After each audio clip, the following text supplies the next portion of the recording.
All right. What's up, everybody? I am here to finish up my review of the Spencer case and JPA discussion on moral realism. So we'll see what they get into here. Lebzer, you were a bit early. Andrew Moy, you get 1,000 land salute. Kedeb Podcast gets 500, and Adi Cherison gets 250. So bam, we got all our people with the land salute already. So let's get into the video. I am picking up where we left off.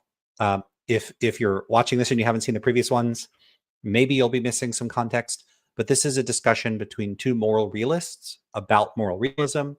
I've been reviewing the discussion, and so I just wanted to finish this one up so I can move on to some new content. All right, let's get going. Here we are, and let's go. But I don't know what more to say about this. There's not a big literature on this issue. Okay. Well, maybe I should do what I'm sort of known for doing these days, which is to wheel God in at this point. So, like one thing I was thinking as you were saying this was that God could help with this and the skepticism concern as well, and the debunking stuff, right? So what I'm thinking here is that, well, if you have God in your ontology, then it seems like there's a reasonable expectation that God is not going to make morality like wildly counterintuitive or something, so that morality turns out to mostly be about, I don't know, attending to electrons or something, whereas it seems like there is no such guarantee for the atheist moral realist. So a couple more thoughts, and I'll let you react to like the God stuff generally. So that's one thought about maybe how God can help with that particular issue about potentially just like very, very weird morality. With respect to debunking, it seems like having God in the picture definitely is going to be helpful here, because we can say, well, God is a perfect being, right? Is going to have reasons to bring it about that rational creatures like ourselves, A, would exist in the first place, and B, would actually get to the moral truths, right? So there might be a kind of explanatory payoff that you get there. By having God in the picture, predicts that people would be having conversations like this one if God exists. Seems like that's a good thing for human beings to think about morality. Whereas if you don't have God in the picture, you think, wow, it's like wildly coincidental that the universe just happened to, spit out creatures like us that can morally deliberate and so on. And then finally, with respect to the related skeptical issue, God's not going to want us to be in the dark, right? With respect to morality. So so are there morality related reasons that you think might point in the direction of theism? Well, I think the argument about the existence of sentient beings who are capable of deliberating, I think it's fair to say that does seem like some evidence of theism. Is it enough to outweigh the problems of like divine hiddenness and the problem of evil? I don't know. Problem of evil. What's that? Yeah, since I take this cultural view, they had briefly mentioned evolutionary debunking arguments. So I'm very much in line with the views of Stephen Stitch and Edward Mashery. They're both philosophers. Mashery is at the University of Pittsburgh in the HPS program, the History and Philosophy of Science, and Stephen Stitch is at Rutgers in the philosophy program there. I don't know, maybe they've moved or something. But Stitch played a pivotal role in providing some of the intellectual foundations and support for the early days of experimental philosophy. And Mashery has very much continued in the strain of doing experimental philosophy. And in particular, he's done a lot of really cool work. He's done stuff on consciousness and everything. He's argued, he had a back and forth with Josh Knobe about whether there is a lot of diversity in philosophical intuitions across cultures or not. And, Knobe arguing, there's a lot of convergence and similarity. And Mashery and his side of things arguing, there's a lot of diversity. And I tend to favor the Mashery side of things, although Knobe is great. So there's this really cool book. It's like a collection of papers called The Atlas of Moral Psychology.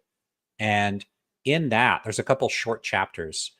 One is Morality, a Historical Invention by Mashery. And in that article, what he argues is that the very concept or conceiving of things in distinctively moral terms is an artifact, or it's a product of a particular type of enculturation. So, you can operationalize the concept of morality and say morality refers to the normative standards that regulate pro-social behavior within social groups. And then you could say, all human groups have moral systems, in that they have systems of regulating the pro-social behavior of one another through the enforcement of norms. So like, hey, don't steal, don't lie, don't kill, or you'll get punished. You can operationalize morality in those terms, but that's not really what he's talking about. What he's talking about is thinking of things in distinctively moral terms. So if you look at norms, you can divvy up norms into a variety of different categories, often called domains. And, you could say that there are practical or prudential norms. There's norms about what would serve your self-interest, something like that. There's epistemic norms. There are norms about, how you should go about forming beliefs, what will constitute knowledge, what you ought to conclude, from inferences, that sort of thing. There's very localized norms. So there's norms about like how to tie a knot well, norms about how to row a boat well, norms about how to play chess well, and so on. So you have a variety of normative domains. And then the question is, what delineates moral norms from non-moral norms? What allows us to say this set of norms are distinctively moral norms rather than some other kind of norm? And, I'll get to Stitch in a minute, but I don't think that the answer to that ends up cashing moral norms out in such a way that they form a natural kind, that they're the sort of thing that we would expect non-human extraterrestrials to have. I don't think is the sort of thing that could be readily reinvented. I think thinking in moral terms is cultural in the way that something like something closer to baseball than chemistry. So if we run into aliens, they're probably going to have something like the periodic table, but they're probably, they might have something like baseball, but it's unlikely they'd have something specifically like baseball, like with the rules of baseball and all that. Certain sorts of things are too historically contingent. And what Mashry argues is that thinking in moral terms and conceiving of things in distinctively moral ways is historically contingent on particular cultural histories. It could have been otherwise. And what Stitch argues, he has an article called The Moral Domain in that same volume. And in that volume, he says, look, philosophers and psychologists have both taken cracks at delineating the moral domain, at saying, here's what distinguishes moral norms from non-moral norms. And it doesn't have to be some sufficient necessary conditions. It could be family resemblance. He doesn't explicitly say this, but as long as you get a close to enough nomological clustering of characteristics that reliably tend to be associated in practice with one set of norms that you might think from the armchair are what we might think on reflection are moral norms, and other norms are not. And, as long as this reliably emerges in different cultures. And what I'm alluding to here is the moral conventional distinction. So Turiel and a variety of other people reported to show, and I think that they've done quite good research on this, but I just think it's culturally pretty parochial. They tried to show that children from a pretty early age reliably distinguish what, you operationalize in advance. These are what we think the moral norms are. These are the social conventions. And you say, okay, well, if children are predisposed to reliably distinguish moral norms from non-moral norms, whether that's a product of evolution, the original researchers didn't claim that it was, whether it's some kind of nativist account you're offering or not. The question is whether children themselves will distinguish what you yourself have considered in advance the moral norms from the non-moral norms in terms of a shared set of characteristics that tend to attribute to them. Again, it doesn't have to be perfect. And the idea here is that children would attribute authority independence, a generalizability or universality, and a particular pattern of justification. So basically, children would say, these moral rules cannot be overridden by authorities. They would apply to people outside of my community. And what makes these actions wrong is that they're unfair, or they harm people or violate their rights. So something like that. Initially, they had toyed around with the notion of severity being a characteristic, but that was too inconsistent and it was dropped from later models. So that's the moral conventional distinction. What Stitch argues is, it doesn't emerge in all cultures. So this tendency, which may seem very natural to people to think in distinctively moral terms, may be culturally parochial. So I don't actually think all human societies historically have had a conception of morality or thought in distinctively moral terms. And again, if you just operationalize morality as any set of norms, we're going to call that morality, as long as it regulates, interpersonal behavior within social groups. Sure, then every society has morality. But I'm talking about how one conceives of the norms themselves, what they themselves treat the norms as being. And I don't think that there's anything like that that is universal as a feature of our shared human psychology. I think it's cultural. So given that, it's a little interesting when someone will say something. This is going all the way back. I know I've been talking for a while. JPA will suggest that our tendency to think in moral terms is evidence of God, is evidence of theism.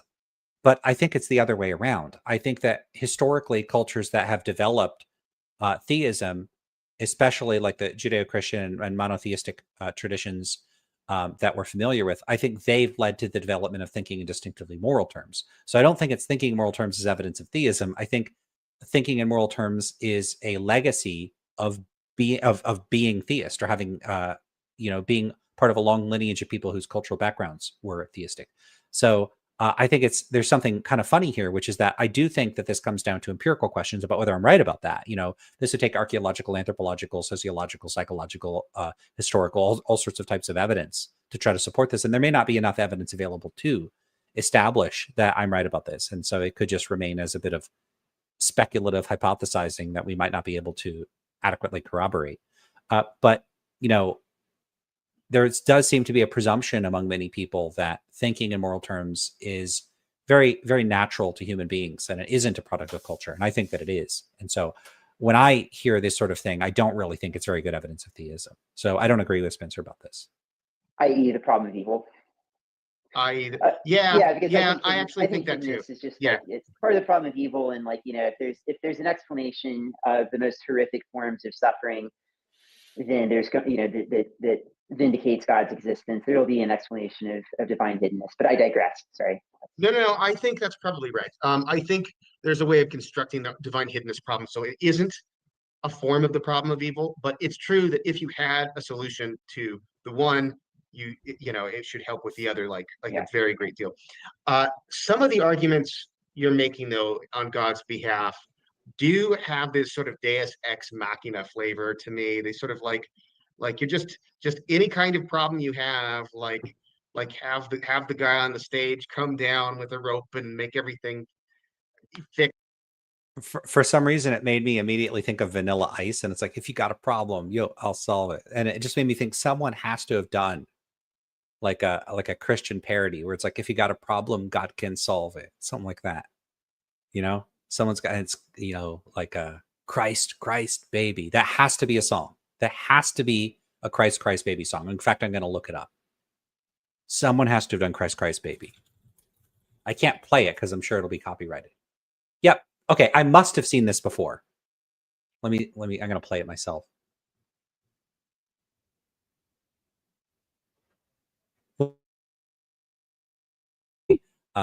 But I'm not going to play it because there's probably some kind of copyright on it. But it does exist, and I was right about that. I don't know. It doesn't look familiar, but you know how it is. Like, you see some stupid video, and then it'll just like sit in the back of your mind for a long time. But yeah, Christ baby. It's such an obvious one, but that's so dated that I don't even know if people are going to know like Vanilla Ice lyrics anymore. Stop, collaborate, and listen. I was back. I know the lyrics, at least for the first verse, but whatever. Oh, that's really. Oh, I'm old. That's not good. I'm old. Oh, wow. That makes me. Oh, now I'm depressed. All right, let's keep going with the video. Maybe God can solve the depression. Yes, we need God. JPA, get me God to help with being sad. I kind of, and then I think this is a not so noble tradition of philosophical argument where making a bunch of skeptical arguments and then God comes and puts Humpty Dumpty back together again or whatever. I'm not into that. So I disagree with that for this reason. God has been central to philosophical theorizing going back to the ancient world. In fact, lots of the great philosophers would say that philosophy really has to begin with God, actually. God is the fundamental existent And so if it were the case that like dreaming up this entity to come in and solve a philosophical problem, that would be one thing. But if instead I'm talking about, like potentially the ground of all being, whose existence we might think is evidenced by a bunch of different data points that we encounter, right? So like there are a bunch of independent reasons for thinking that God exists.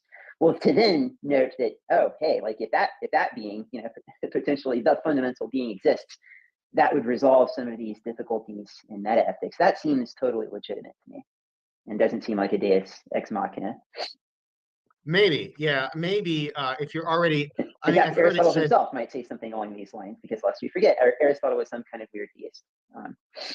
some kind, yeah. Was interestingly enough, as I think you probably know, the unmoved mover for Aristotle, I just learned this a few years ago. It's a final end, not like an efficient cause, but like a I'm not interested in this part of it that much, so hopefully they end up talking about something that I have something to comment on. I don't have any problem with philosophy of religion type stuff. It's just not my thing. final cause. So it Yeah. is that toward which everything all strives. is oriented. That's right. Yeah, Which that's is why which God. is a So the prime mover is also the source of teleology in nature. yeah, it's a radically different notion of what the first mover is than what I had been thinking since I was an undergrad. I Well, don't know why that had to wait until I had my PhD for a few yeah. years before Well, I realized. Lots of philosophy instructors don't really do God justice these days. That's one of my hobby horses, but that's also for another episode where I'll just rant about this. Not doing God justice. That sounds serious. Yeah. Yeah, that is serious, I'm afraid. Yeah, I'm with Spencer here. I'm just not that interested in theistic proposals. I don't find it to be an interesting way of approaching things. I don't think it's particularly likely to be fruitful. I don't have any particular animus towards people taking theistic approaches to things. So if people want to pursue that route and if something comes of it, great. But I tend to see a lot of it as looking very motivated and ad hoc and not very plausible. And I could be wrong about that. From what little I've seen of arguments for the existence of God, they seem to be more diverse in their overall, like relative to arguments for moral realism, which isn't surprising. One topic is like the existence of a being whose existence would have implications for everything, literally everything, and the other is something more narrow in a particular subfield, some area within ethics. So it wouldn't be surprising that there's a diversity of arguments. But generally speaking, what little I know of them, they don't look to me like they're going to be very convincing if I dig a bit further. But they do seem better than arguments for moral realism. It's not just the diversity, it's that arguments for moral realism, I think, maybe it's just because I'm familiar with them, but they're often pitched in this way where it's like, well, you can take the anti-realist approach here. It's consistent, but you gotta bite a lot of bullets. And I just don't see the anti-realist positions as biting bullets. Like, it's just implausible that morality is subjective. Yeah, no, it's not. I don't find it to be. Or this is counterintuitive. Yeah, well, I don't have that intuition. And if I do have intuitions, maybe it's to the contrary. So that's not going to work for me. Whereas I think arguments for the existence of God as bluntly just appeal to, but that's just implausible. Maybe they do at some juncture somewhere in the argument and they all unravel. That's actually what I suspect is the case. But I think that there's more steps there. There's more potential oomph to them than there are for arguments for moral realism. Don't get me wrong. I'm not saying, go theism. I think there's a great case for it. But I've seen enough from people engaging with philosophy of religion to know that there's a lot to it. I'm not that well informed about it, and I'm not really in that good of a position to judge the quality of the arguments in the way that I'm in a better position to judge the quality of arguments for moral realism. Yeah, Andrew Moy, I agree with that. So Andrew Moy says, it's so Western centric, it hurts. I don't even know much about non-Western thought, but at least I acknowledge it's out there. Right. I don't know that much about it either, but there's this aggressive parochialism and cultural narrow-mindedness to the way that analytic philosophers approach things. I mean, that should be obvious. And the disinterest in psychology, I think helps serve to reinforce that. It's really unfortunate. We have maybe some disagreements about theistic meta ethics to get to. But I'll just state in a nutshell what I think about this. I do think there is a kind of theistic meta ethics that is realist, but I wouldn't call it any kind of divine command theory. So, what is that? Yeah, can we give the it's gloss? the view that God's like nature or being is the ground of all the moral truths. That doesn't seem like it's divine command theory, because the God's subjective preferences aren't determining. It's not God's commands per se; it's its nature that is underlying morality. I think that counts as moral realist. In fact, I could even hear a theist telling me, like, what could possibly be more real as a foundation for morality than the maximally real being, if you have a kind of perfect being theology or something like that.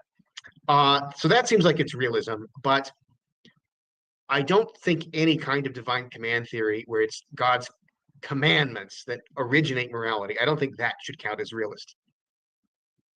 Okay, so what about how would you situate this theory? Yeah, it's just really going to depend on the account in question.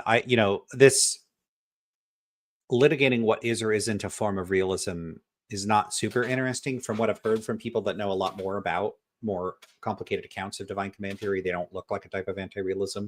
But then when I actually listen to what some proponents of divine command theory say, they do sound an awful lot like they're probably anti-realists, or it's hard to say. It's like very on the fence, kind of like certain kinds of constructivism.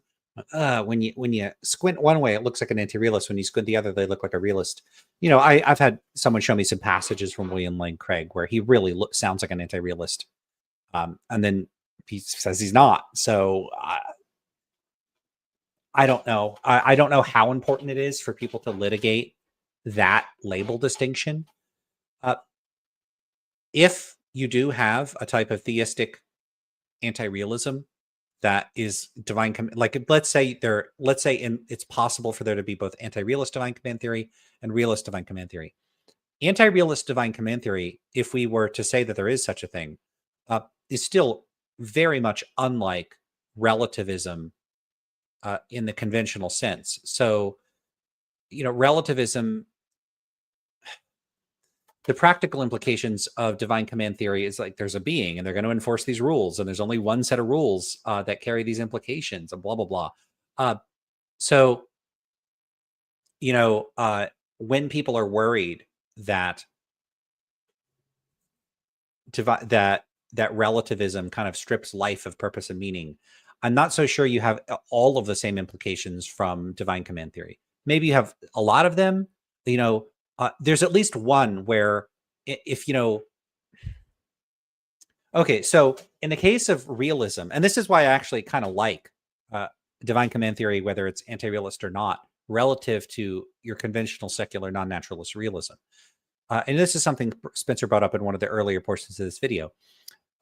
Distinct independent moral facts, if you're a secular moral realist, could just be weird, and they could be something I have no interest in doing. And I think there's a legitimate question, which is, why should I be motivated to comply with them if I don't care what they are? Whereas for divine command theory, if God's going to kick your ass or reward you based on your behavior, well, now there's incentives. And that's very different from non-naturalist realism. It's also very different from relativism, because the incentives aren't sort of a self-imposed. So I do think it's different functionally in ways where even if someone said it's a type of anti-realism, I think it's sufficiently different from relativism that they don't have to worry about some of the concerns that people tend to express towards relativism. Although I think that those are hyped up, and that there's far fewer concerns with relativism than people suppose.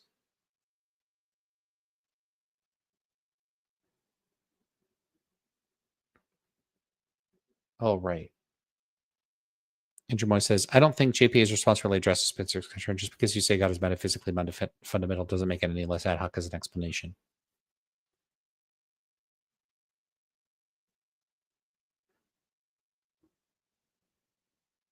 All right. Yeah, so this is a point I've made, because JPA will say one of the reasons we could just presume that most people are moral realists is because most people are theists.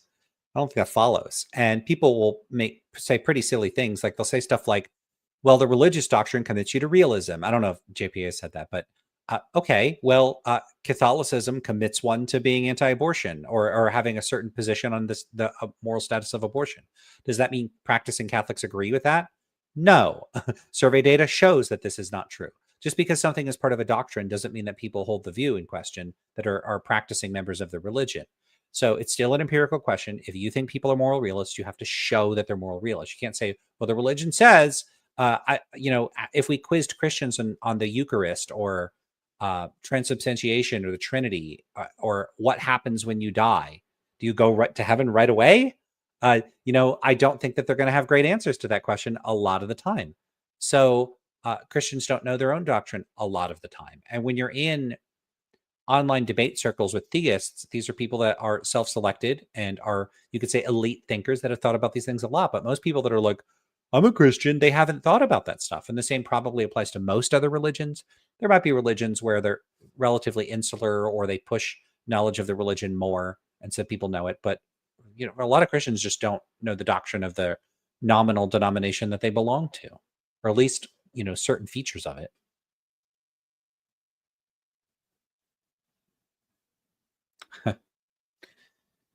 All right. Yeah. So I don't think JPA has given as good reason as I think most people are more real. So he's not saying that in the video yet, or if at all.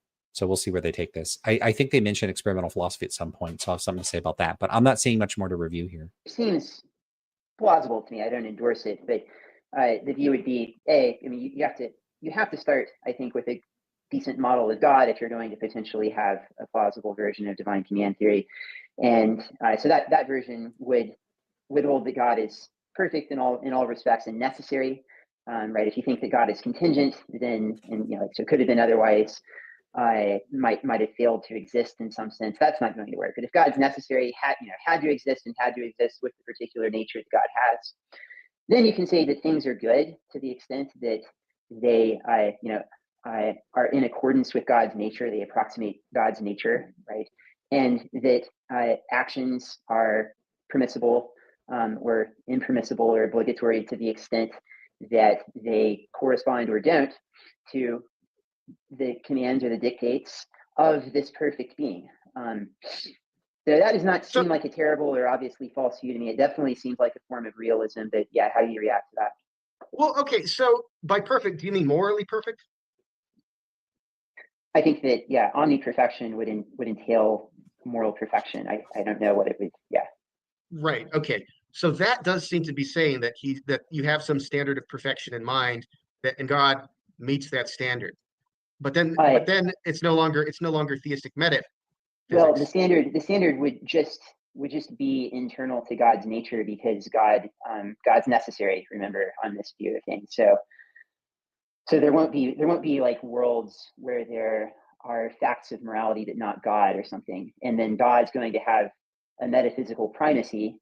So there will not be reasons, that are more fundamental than God. Yeah, that doesn't strike you as viciously circular, because it just seems like what you're saying is God meets God's own standard. I don't see how you get the kind of robust divine attributes you want out of that kind of view. I think the way I've come to think of it is that this basically just is the view. Goodness requires a ground, and it turns out that ground just is a person. So goodness turns out to be a person. But so Plato had the form of the good. It seems to me that it's open to a classical theist to say, well, God just is the form of the good. Good is God, and vice versa. I suppose one issue you're going to have with that, which I think you'll be okay with this, but I dislike the idea of analogical predication. Like I feel like if we're talking about, God is good and Socrates is good, let's say. I have strongly the intuition that those terms have to be univocal. They have to mean the same thing applied to Socrates as applied to God. But a consequence of this view is that to say God is good means something different than to say Socrates is good. Like is good is a different kind of relation. And Socrates is not goodness, but he meets the standard of goodness or something like that. Whereas I feel like no. Like when I hear God is good, in order for God to be worship worthy, he has to be good in the sense that we ordinarily mean it. That's what I think. Yeah, fair enough. I mean, so yeah, what I would certainly acknowledge is that. Yeah, I mean, I kind of get where Spencer's coming from, and I would lean in the direction of having those kinds of concerns. I don't know if, in the hallowed halls of philosophy of religion, they have rejoinders to that can address that sort of concern. I don't know. You've got to take on some pretty substantive metaphysical commitments in order to vindicate divine command theory. So I might be willing to take those on, but yeah, it would certainly take some work, and probably what would at least register as bullets for some people would have to be bitten in the process. Yeah. Okay. All right. I'm becoming mindful of your time, so we'll wind things down here. Did you have something you wanted to say? Could I take a break? Can I take a break for a second? Oh yeah, sure. Hang on. I will. Let's see. Try to pause this. Right. I'll be right back. Okay. I'm pausing. Recording. All right. Recording in progress. We're back. Okay. So Spencer, you have a point about how it is that classification is done in this domain that you wanted to touch upon. So what are your thoughts there that you wanted to share? So I think there's something weird about there's the semantic criterion and the metaphysical criterion in the first two planks as separate things. So the first question is cognitivism or non-cognitivism. Are moral claims truth after not? And then you say, if you say yes to that one, you go on to the next one, and you'll say, okay, are any of them true or not? And if you say no, then you're an error theorist or nihilist. Okay. The problem, or one thing that's bothered me about this for a long time anyway, is it just seems to me that if you say no, moral statements are meaningless, you're a nihilist or an error theorist. And we can see this, like if you consider what a positivist would say, like a very crude, like A.J. Ayer kind of positivist, who says the statement "God exists" is meaningless. Well, you're an atheist then. One of the most insane things that's ever been said in the history of philosophy. But yeah, sorry. But yeah, there's. Yeah, I've become increasingly convinced that that's not as insane as people think. That Ayer had a specific conception of meaninglessness in mind, and that he's historically just been caricatured, and people aren't really understanding what he's saying. It might still be wrong. I'm not a positivist, but I think that if you unpack what he's saying, it starts to look a little more specific. What he's saying, again, might still be wrong. It might even still be insane, but I think it's at least buffered against the initial reaction some people might have to it. Yeah, somebody here says meaningless has different meanings to different people, right? And Ayer cashes out what he means by meaning in the relevant contexts. I should really just have a positivist come onto the channel. I've heard people say that it's dead and there are none, but there's a couple of them. I'd like to have somebody on the channel to talk about the view and, steelman it a bit against a lot of the hostility it receives. There's like 3 of them, but still, I think it's an interesting perspective worth reconsidering. It's not a truth or to say that God exists is a meaningless proposition. Mm-hmm.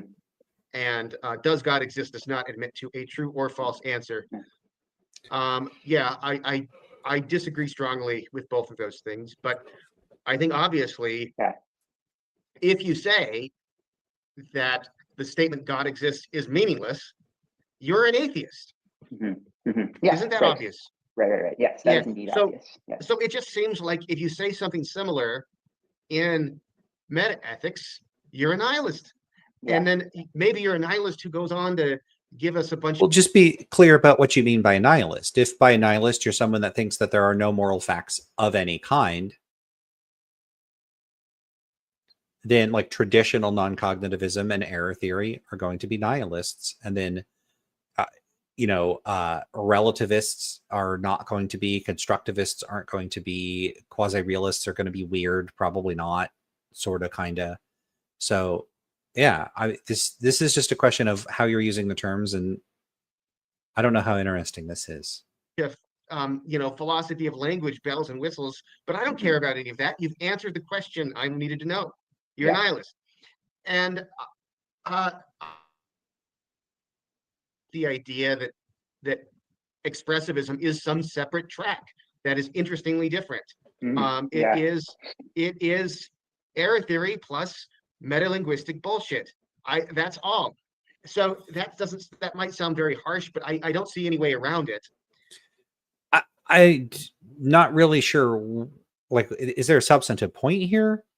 I mean, if the idea is expressivists also deny that there are, at least, so you're going to get some weird contemporary expressivist views that butt up against realism in such a way where it's hard to distinguish them. So you're going to get these views of deflationary views of truth, and we got to earn the right to say that moral claims are true or false, and that sort of thing. So a lot of the contemporary expressivist accounts are what they try to do is be conciliatory. They try to accommodate some of the features of what they agree with moral realists are features of ordinary moral thought and practice, and they look very realist-like to the point where they blur the boundary between the two.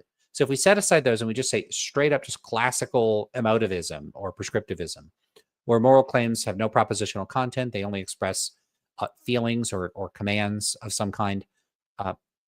If by nihilism you mean the position holds the view that there are no stance-independent moral facts, or the position holds the view that there are no moral facts, then this would be true of expressivism. The type of expressivism, like you could say old school or traditional non-cognitivism or something.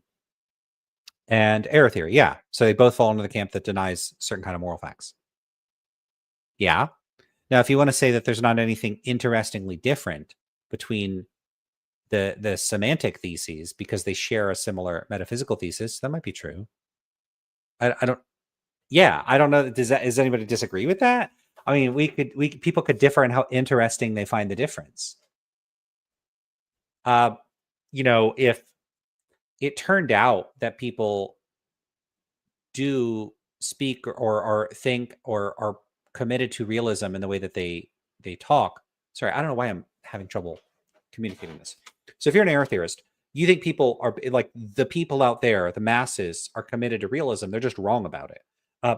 If we found out that they're not committed to realism, that in fact, they're not even in the business of speaking or thinking like realists, that should maybe give JPA and Spencer more pause than if error theory was true. Because the error theorist just says, look, we're all in the same boat, typically speaking. When we start the inquiry, we think realism is true. It just turns out on metaphysical grounds it's not, because naturalism is true and people are non-naturalists or something like that. Whereas the expressivist is saying, no, when we understand what we're actually up to, people are radically mistaken about what they're up to. And this would then have some implications for philosophers. So if philosophers took themselves to be making propositional claims, but it turns out that's not really what ordinary people are typically doing, maybe that should give them more pause. Maybe that should matter in a way that could be a potential interest. I don't know. I don't think there's a big point being made here. I'm not disagreeing with the point. I'm just not sure it's a big point. And if maybe Spencer's looking at literatures where these are treated as like very different positions in some substantive way, when really the difference is kind of it's a difference that doesn't really practically matter very much. Now, there is a guy named Peter Vranas who has popularized. Yeah, so I do agree with this. Uncle Brussels says, LOL, he's just using it as a boogeyman term. I do agree. So it's just nihilism. So it's nihilism sounds really bad. Like I think of what's the movie? How do I not? What's the movie with the people saying that they're nihilists? The Big Lebowski. It's supposed to be this, you don't want to be a nihilist. And so if you get to say, they're nihilists, that puts some stank on the view. So, I mean, is that what he's doing? I don't know. Spencer, tell me in the comments if yeah, I don't know. Whatever. Or not popularized, but he's got a paper arguing that expressivist realism is a possible view to have. Oh God, expressivist realism.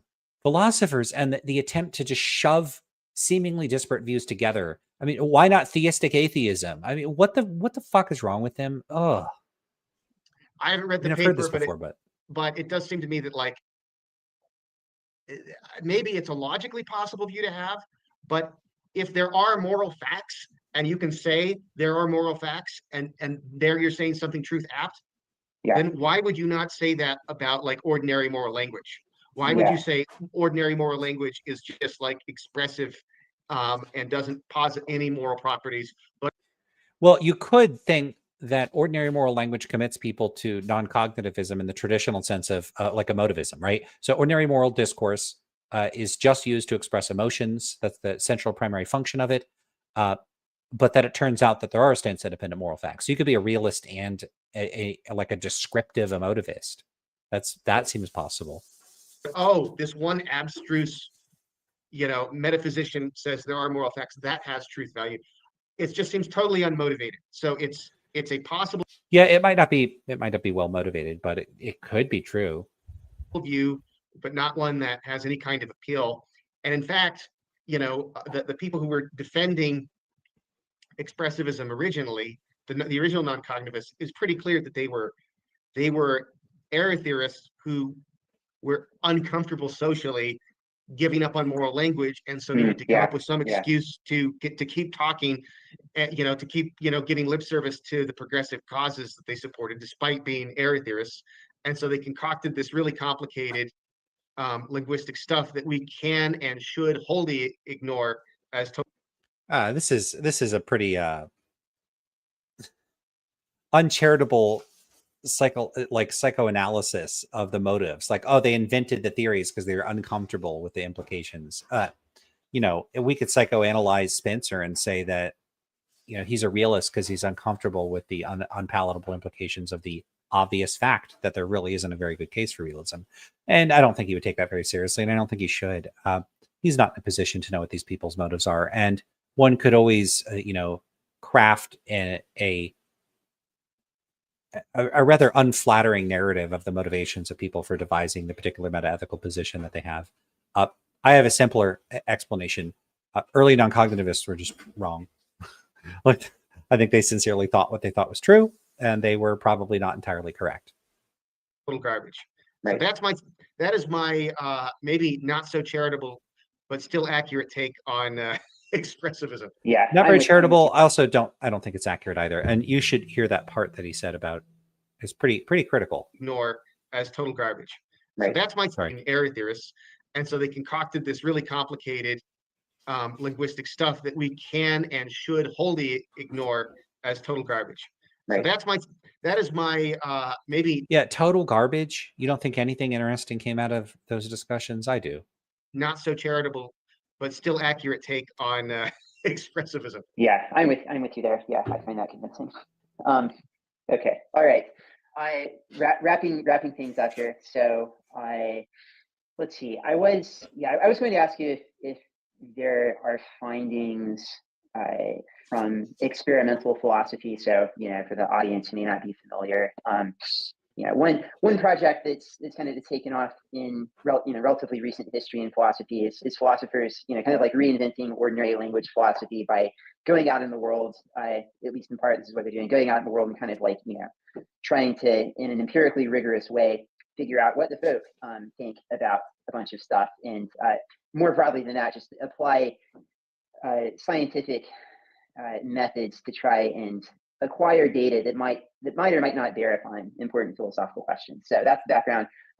Is there anything you've encountered in the XFI, as it's called, literature that you think bears upon moral realism? Okay, so JP Andrew thinks that this is a good question to ask Spencer Case, and I agree. It's a great question. Here's what I find really puzzling. So I am almost certainly by far the most vocal person that is involved in experimental metaethics research online that there is. If you know of anyone else, please let me know who these people are. Like, I blog about this stuff. I don't know of any other people that blog about this stuff, at least not with the amount that I like. This is what I do. So I wrote my dissertation on this. I'm a specialist specifically in the empirical study of whether or not non-philosophers are moral realists or have realist intuitions or realist commitments and so on and so forth. There are other people that have done extensive research on this, but I'm one of them. And a lot of those people are off doing research. This is, they're not on YouTube doing interviews and discussions and debates. They're not on Substack. I am. And I have, JPA has said things like most people are moral realists. People have mentioned that there's empirical research suggesting otherwise. He kind of made like a Morian response to it where we would have to go back and look at what he said. I've responded to it on my blog, those sorts of claims on my blog several times. I've invited him to have debates and discussions about this. I've blogged about his specific tweets about this sort of thing. I've provided a bibliography of research on the topic. And, I did see that one time somebody linked one of these articles to him, and he just responded with a single word. He just said, weird. What the hell does that mean? Why is it weird? Well, this is a worthwhile question to ask Spencer, who is not an experimental philosopher and hasn't done this research and may or may not have read much about it. Whereas I'm not just someone that has done the research. I'm not just someone that's read the research. I'm someone who, this is my bread and butter. This is what I do all the time. And yet he has been incredibly dismissive and has shown no interest in talking to me about the topic. Why? What did I do wrong? How did I offend him where he wouldn't want to talk to me about this topic? If he's interested, if there's research on this, JP Andrew, reach out. I'd be happy to talk to you. I'm not going to be a huge jerk and yell at you. Even though I think JP Andrew has been pretty dismissive and rather rude towards me. Whatever. I don't care that much. I'd be happy to talk about this stuff. So I find this very puzzling that he asked this question here. Now, I am a bit bothered by this. On the other hand, maybe, this is a case where he's reconsidering or changing his mind or wants to hear it from somebody who he would consider more of an ally. Maybe he looks at me and he thinks, this guy is just this sort of angry contrarian who has a very different worldview, and I'm not considered a trustworthy source. And Spencer is someone that he could trust more. In that case, I think that's mistaken, but fair enough. I hope this question is revealing potentially a change of mind about the potential value of this research, or some curiosity or interest on his part in this research. Now, if I recall, Spencer, I think, is basically just going to say he doesn't really know that much about it. But I do. So I'm around if either of you want to talk to me about this research.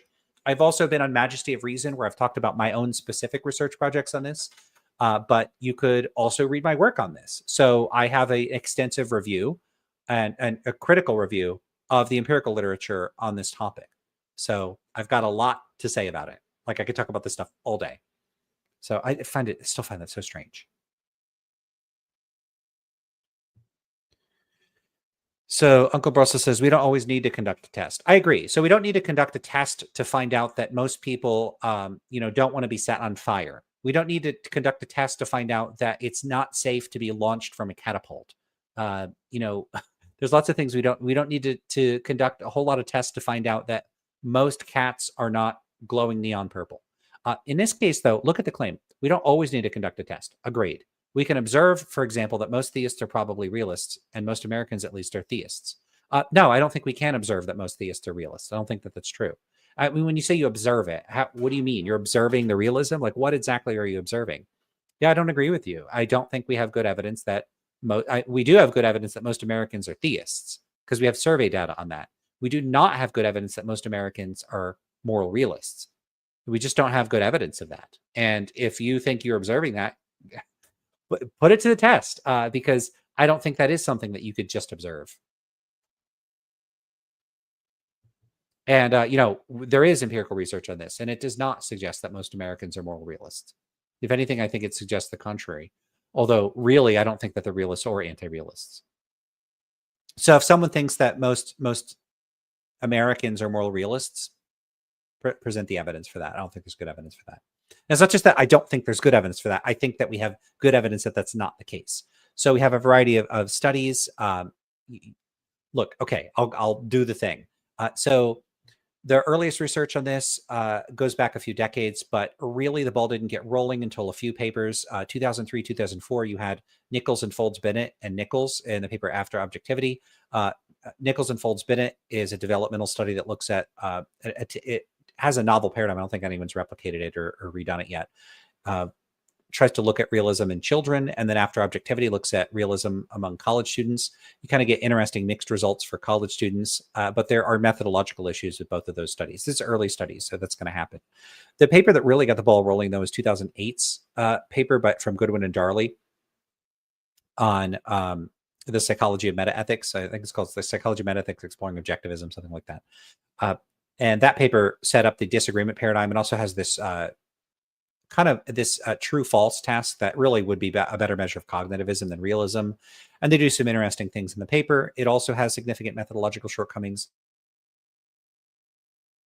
I'm not the first or only person to point these out. James Beebe, Jennifer Wright, Thomas Polzler, Taylor Davis, Ross Colebrook, a variety of other people have pointed out that the way we interpret the findings may not be as straightforward, like Colebrook's paper on whether the folk are irrational, metaethically rational. But a lot of the other ones did empirical studies directly assessing shortcomings with the early research. As our methods have improved, the studies have increasingly shown either mixed results or some of the most prominent papers that I think are better designed than earlier studies are ones by Thomas Polzler and Jennifer Wright. So they have a paper called Anti-Realist Pluralism. I mention on the channel all the time. But there's also the Taylor Davis paper. Polzler also has some unpublished research with his collaborators from Japan that likewise shows very high anti-realist rates. So basically, as methods improve, anti-realist rates seem to go up. So there's also that paper Folk Moral Relativism from Sarkisian, Nobe, and I think there's another person on that paper. So you get really mixed results. You often get very high rates of anti-realism. What we do not have is good empirical evidence that most people are realists. Okay. The case we're against. I mean, not really. I do know, like Don Loeb has tried to push this. Like, well, if it doesn't even seem like moral realism is true to most people, then that seriously undercuts it. But I haven't looked into this deeply, but I assume if they're just asking people for their intuitions, like people who are not philosophers. So yeah, he's right about Don Loeb. Don Loeb in his paper, I think it's called it's Moral Incoherentism, How to Pull a Metaphysical Rabbit Out of a Semantic Hat, unless I got metaphysics and semantics flipped around there. It's a wonderful paper. He puts forward a unique form of anti-realism called incoherentism. And basically the view would be that people are simultaneously committed to conflicting metaethical positions, and so their position is internally incoherent. It's not the same thing as error theory or non-cognitivism or the other forms of anti-realism. It's its own thing. Like David S. Pumpkins, it's its own thing. So Don Loeb does say something that's often not appreciated is that these questions are empirical questions, and he is very interested in the empirical research. I've spoken to him about it. He's been on my channel before, and I've talked quite a few times. You have another person that has brushed up against and mentioned the empirical data, which is Michael Gill, in a wonderful paper that also had a huge influence on me. It's Indeterminacy and Variability in Metaethics. So Loeb and Gill had a huge influence on the direction of my own research. They're not experimental philosophers.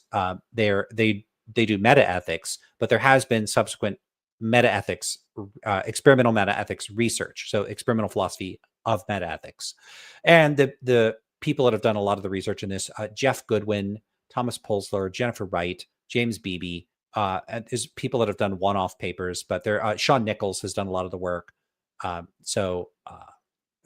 I've done a couple papers on this, but some people have done quite a bit more than I have. So there's other people. There's this really cool paper testing Enoch's claims. I don't know. There's more papers, but I don't want to start listing off just a bunch of names that have no meaning to you. If someone is interested in the bibliography, ask in the comments and I'll post a link to the bibliography.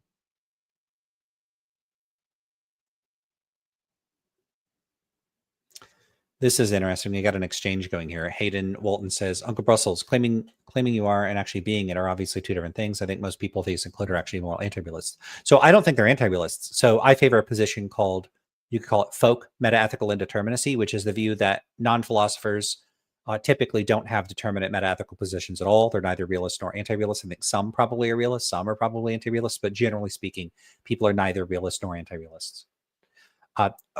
This can be characterized in a few ways. It's not just that I don't think they believe realism or anti-realism. I don't think that realism or anti-realism does a better job of accounting for the meaning of ordinary moral claims. And so I think it's a matter of both implicit and explicit indeterminacy.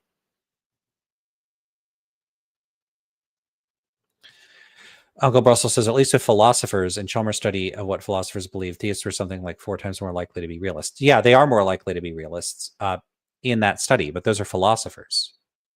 So they have presumably determinate positions on realism and anti-realism. What you would have to show is that that carries over into non-philosophers, and that has not been shown.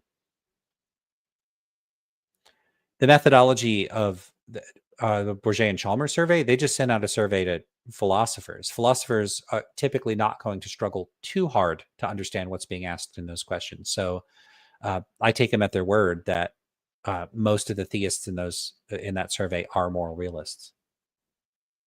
But you have another problem, which is that the rate of realism is very high among philosophers generally. So it's not that surprising that it's very high among theists. And so it's just not that impressive of a result.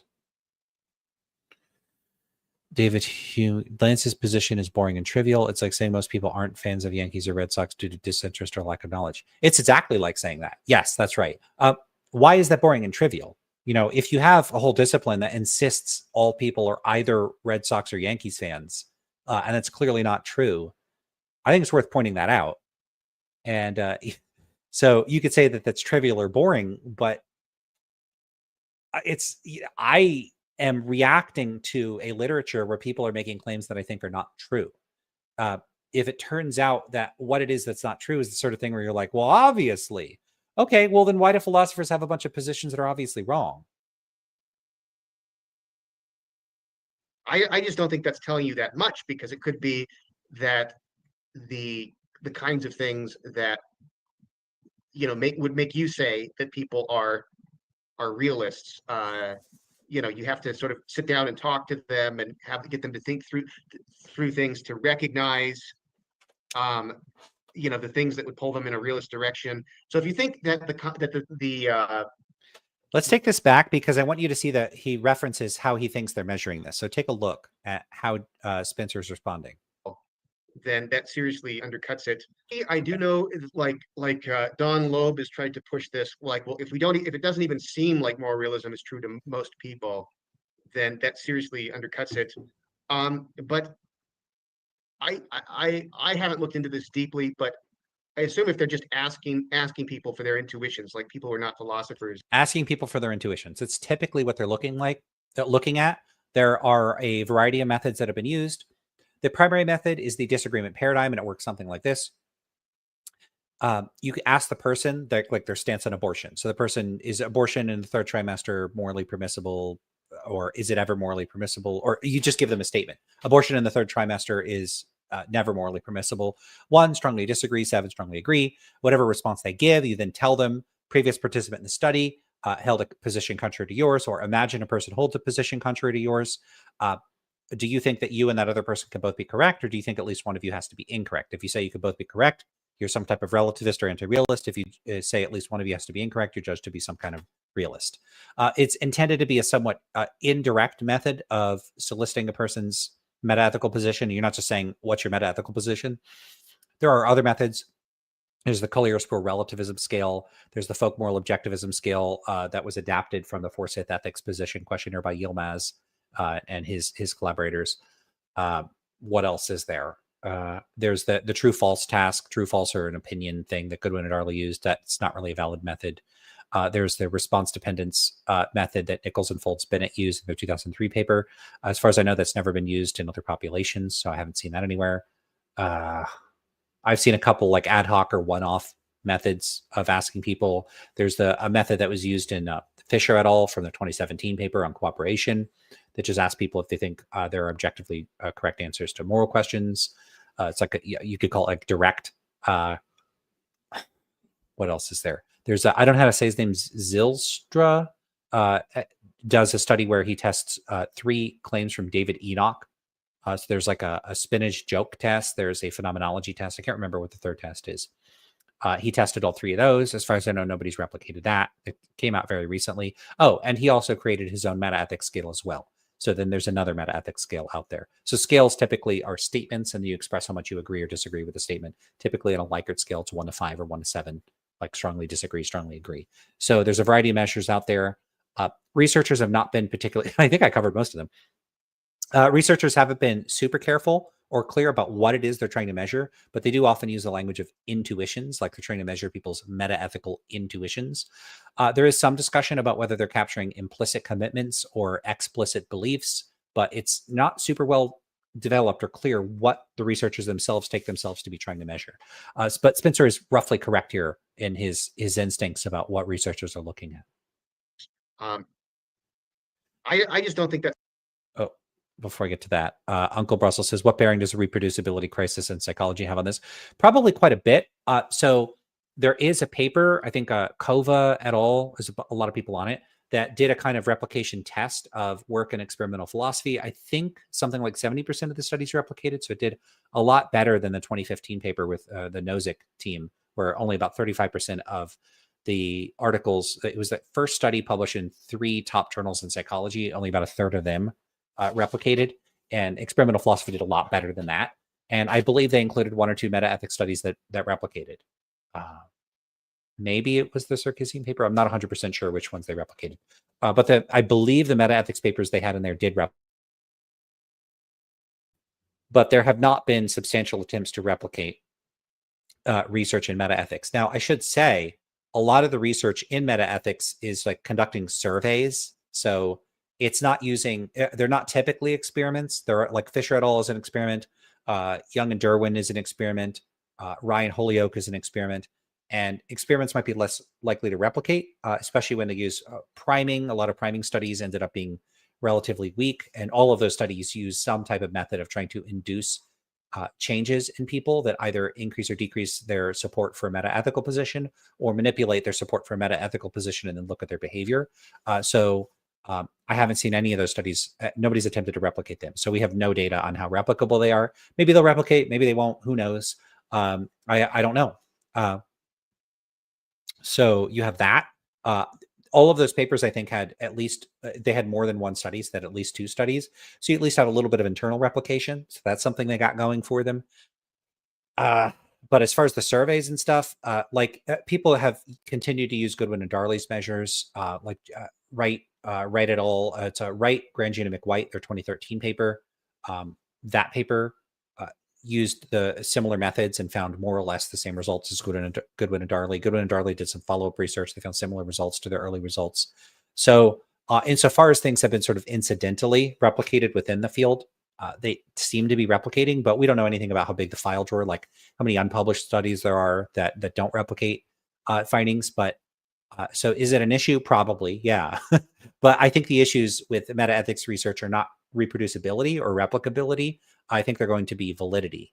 So you're going to be more concerned with the kinds of issues that like Jessica Flake and some other people have raised about myself, concerns about validity and measurement, I think are bigger problems. It's a good question. So I wanted to pause to address that. Telling you that much because it could be that the kinds of things that would make you say that people are realists. You have to sort of sit down and talk to them and have to get them to think through things to recognize the things that would pull them in a realist direction. So if you think that I don't know that I would say that I'm committed to there being a common sense commitment to realism, but in as much as there is, it is sort of not on the surface.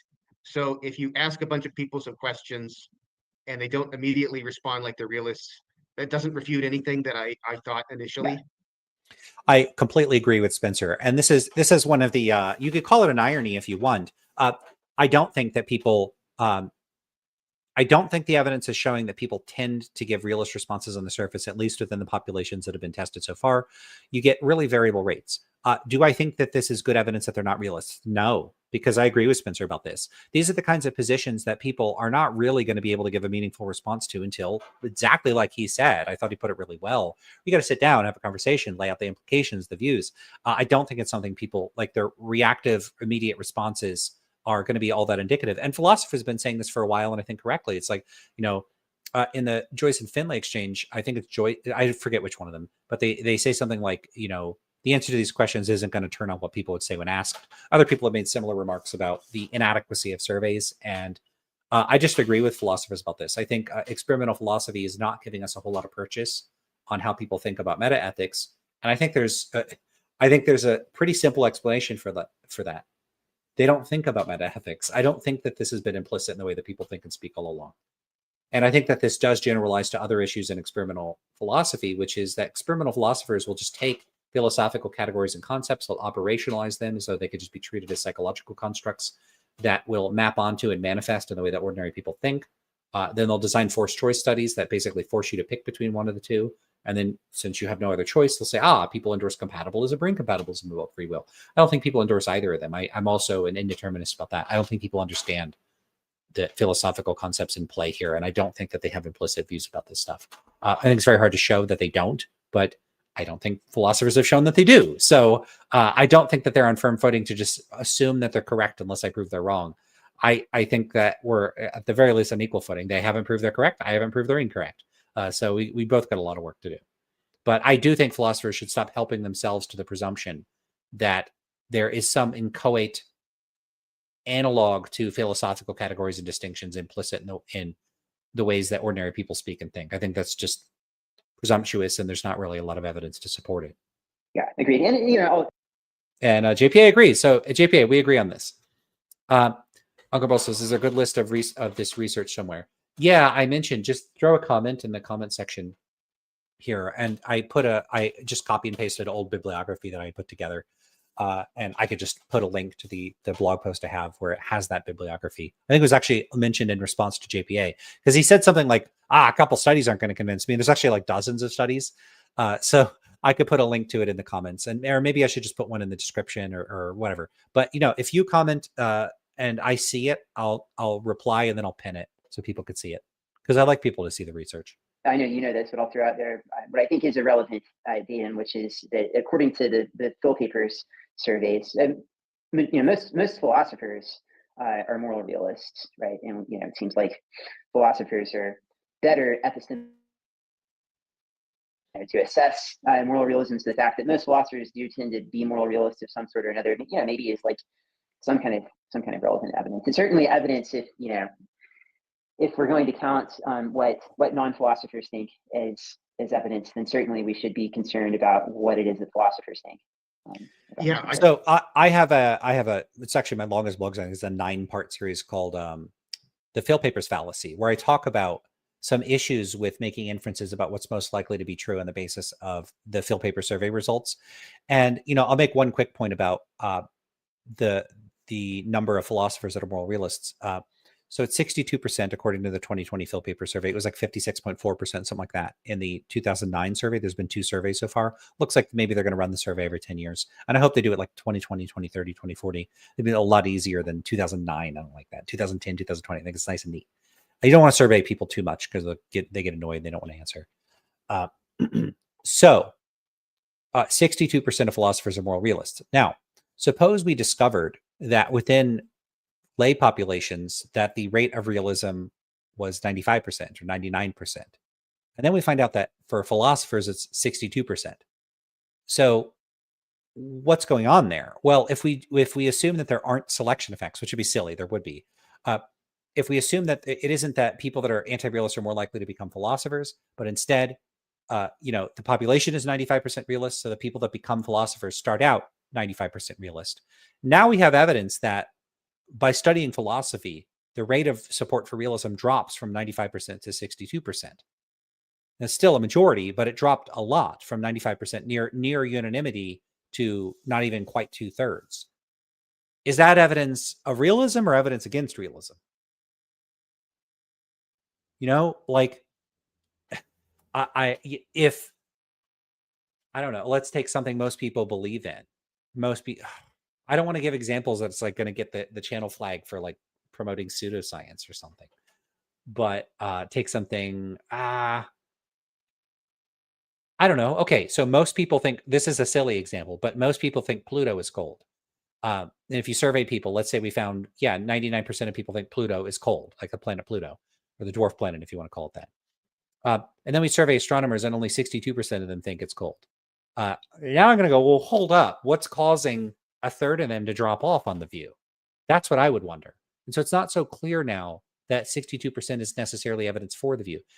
Looking at it in terms of simple majorities isn't the right way to look at it. You want to look at it in terms of causality. Is something about studying philosophy causing philosophers to become moral realists?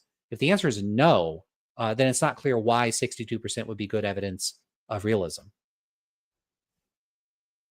Yeah, Dave says, David Hume says, how about causation? That's exactly the point. Totally agree. In fact, I would think that would obviously be worth a lot more, right? Because these people are epistemic peers, or closer to it. The fact that most philosophers accept something doesn't mean that it's right, but it is a reason not to dismiss it as obviously completely stupid. If most people who've thought carefully about this, have a certain opinion, that should at least give you some pause before dismissing it. Okay, paused. All right, dismissed. All right, let's keep going. No, I'm kidding. I mean, I don't dismiss realism in the sense of not engaging with it, but I do think it's a very implausible position. Carefully about this, have a certain opinion, that should at least give you some pause before dismissing it. Whereas there are lots of questions that you can be a professional philosopher and never really think about. Pretty much everybody thinks about ethics at some point, so we might think that the data there is maybe even more relevant than it would be in a lot of other, with respect to a lot of other philosophical questions. Like 85% are atheists, though, I think, or agnostics. Yes. I don't remember that it was that high, but in any case, yes. I mean, I was partially anticipating this response. Oh, most philosophers are atheists, but so like part of what I would say there, without getting up on my soapbox, is that most philosophers haven't actually thought all that carefully about the arguments for and against the existence of God. You can easily get a PhD in philosophy, teach philosophy for many years, and kind of be an ignoramus about the best arguments for the existence of God. So from what I'm seeing, it looks like it's 67%. So it's a lot less than 85%. And is that right? I could have swore it was higher than that. That doesn't seem right. Looking main survey results, theism and atheism. Yeah, it's only 67% or so. Yeah, 67%. So it's only 2/3. It's not as high as they thought. But I agree with JPA here. I don't think, I suspect if you looked into the educational history of philosophers that they just really didn't engage that thoroughly with arguments for theism. So I don't think it's quite as diagnostic. On the other hand, how many philosophers have engaged with all the arguments for and against moral realism? So I think we could make the same point. In such cases, I anticipate the anti-realist response that maybe they haven't been given the best anti-realist arguments either. I anticipate they would reply in kind. Yeah, but just my general thought is that most philosophers had kind of thought about meta ethics in a more careful way than they have really about the existence of God. Empirical question. If I had to guess, I think he's probably right. I think they probably have thought more about meta ethics and theism, but who knows? I don't know about that. I would go to the mat on that. But okay. In any case, okay. And then the last question, unless there's anything else that you can think of that we haven't covered, is. How long have you been a moral realist? I actually am genuinely curious about this. Like, do you think that you became a moral realist as a result of starting to study philosophy, or were you a moral realist before that? What's the story before there? That? I would say before that. Yeah. Okay. I guess, yeah. So I guess it's true that I would see my work in philosophy as really trying to work out the reasons for a commitment I had all along. I think that's probably fair. I remember this one conversation I had in high school I was like in a music class, but it was really a bullshit class. Like we were sitting around with guitars and not really practicing. We were just talking. It was like what, like a 1 credit or something class. But like I remember there's a discussion like, okay, if God allowed you to do one wrong thing, what would you do? And I was like, I don't know, I'd kill some dictator. And they would be like, yeah, but that wouldn't be wrong. And I'm like, you're right. And I guess if I could do any wrong thing, I still wouldn't, you know, because I don't want to do anything that's wrong, you know, even if I could get away with it, you know. And so I guess it was at that moment that I decided I was committed to the idea that you should just be inherently committed to doing what's right, and it wasn't contingent on any kind of consequences, not even divine consequences. And so, yeah, I don't know when I became a realist, but certainly by that conversation. I kind of have the opposite reaction to that, which is ultimately I wouldn't do bad things because I don't want to do them, not because I think they're wrong. Like I just get the opposite lesson out of that. I already was one. Yeah. Okay, that's interesting. I will say in my own case, you know, I was a pretty moralistic late adolescent. I would say I had a lot of moral concerns that might have suggested that I was a moral realist, but I did. It would surprise people who know me now or have known me in the recent past. I did have a period as an undergrad where I was a very convinced anti-realist. I think it lasted for about a year, and that was because I decided that I needed to be a naturalist, probably some kind of materialist. And it's interesting for me to now look back and see that I just very straightforwardly thought that entailed moral anti-realism.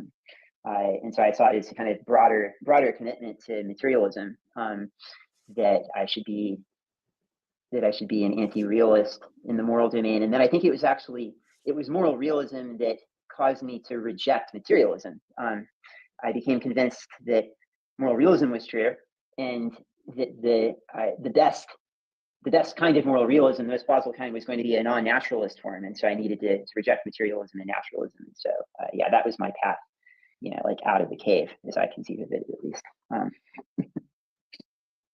All right. Okay. Any closing thoughts or final thoughts here? Thank you for inviting me, and please check out my own podcast, Microdigression. Okay, we'll leave it there. Okay, all finished up. We got through the whole video. Took four sessions and like, what is that, 5 or 6 hours? Oh, that's brutal. All right, everybody. I'm gonna wrap it up there. I think I got dinner. I got stuff to do. I got a baby to take care of, hang out with. Yeah. So I will catch you all later, I guess. I don't know. Wait, what was that about? Oh, wow. Okay. All right, everybody. Thanks everybody for being here. Like the video, leave a comment, subscribe to the channel, check out the links in the description. You can see the original video and ways of supporting me and finding out where my blog is and all that sort of stuff. And I will catch y'all later. Take care.